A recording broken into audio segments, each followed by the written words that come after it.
Welcome back, guys. Today I'm going to be showing you my brooding setup. This is for broilers. It's my day one setup. As you can see, we have heat lamps, we have fans, we have lights, a minimum maximum thermometer, some sawdust, as well as some cardboard. The cardboard will only be for the first few days. The brooders, to ensure we have the correct environment for these chicks, to ensure that they grow quick and fast. These chicks are only going to be in the brooder for about 14 days at least, for most. Now to the feed store. At the feed store, it's our local feed store. We have many, we're blessed. Just remember, wherever you go to, sanitize and wear a mask. At the feed store, we get our feed and our broiler chicks. Our broiler chicks, we're going to do a quick inspection.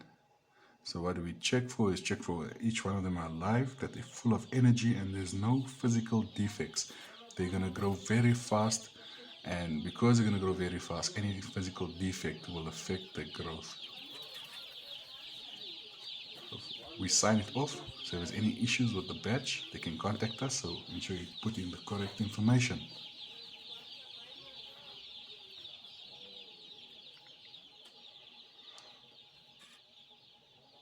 Then we load our chicks and we load our feed. We only buy one bag at a time, because if there's any recalls or any bad batches, we minimize our risk and we get fresh feed all the time. Fresh feed makes it palatable for the chickens. Now that we have our chicks at home, with the help of my beautiful assistant, we're going to settle them in.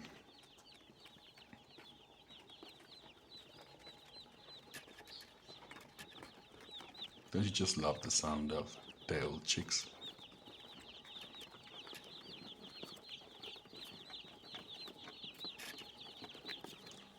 So going back to the brooder, we are going to take each chick out. We're going to count them, as well as dip the beak into the water. The water is fortified. We do our own water mixture for the first day.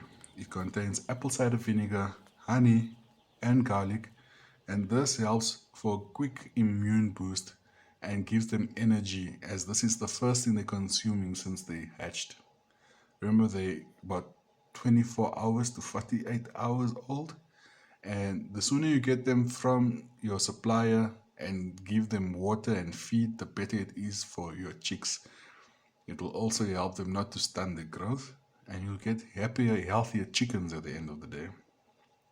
You notice we dip each chick's beak into the water to show them where the water is, and also to give them a quick start with some fortified water. You'd also notice that there's a bluish green tint on the head.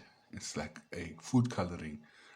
The reason for that is for them being vaccinated. When they're vaccinated, they have that mark on the head, and that shows that they have been vaccinated and they don't have to be vaccinated again. This is the only vaccinations that our chickens would get, because I'm going to be eating these chickens. We also sell a few, so if you're interested, let me know. And also, if you're interested in the recipe for the water, you could let me know as well. We have our eggs that we feed the chicks. The eggs is just scrambled eggs with water. The water just helps it from sticking and helps it cook through without burning. The chickens have been eating the yolk from the egg, and this helps them break down the rest of the yolk inside their bellies. It works for me with all the other chickens I've done for broilers and egg layers. Look at those mini dinosaurs ripping that eggs apart. The eggs only come after the water, so once you dip each chick's beak into water, you can make your eggs. It's 1 egg to 15 chicks roughly, and this helps them break down the yolk, as I said. After that, we'll give them the normal rash starter feed. That's how happy chicks look. Some are eating, some are drinking, some are relaxing under the lights, and some don't really care for the light because they're not getting cold, as the brooder's up to temperature. Thank you for joining me. I'm hoping to make this a weekly installment until we harvest these chickens. I'll see you soon.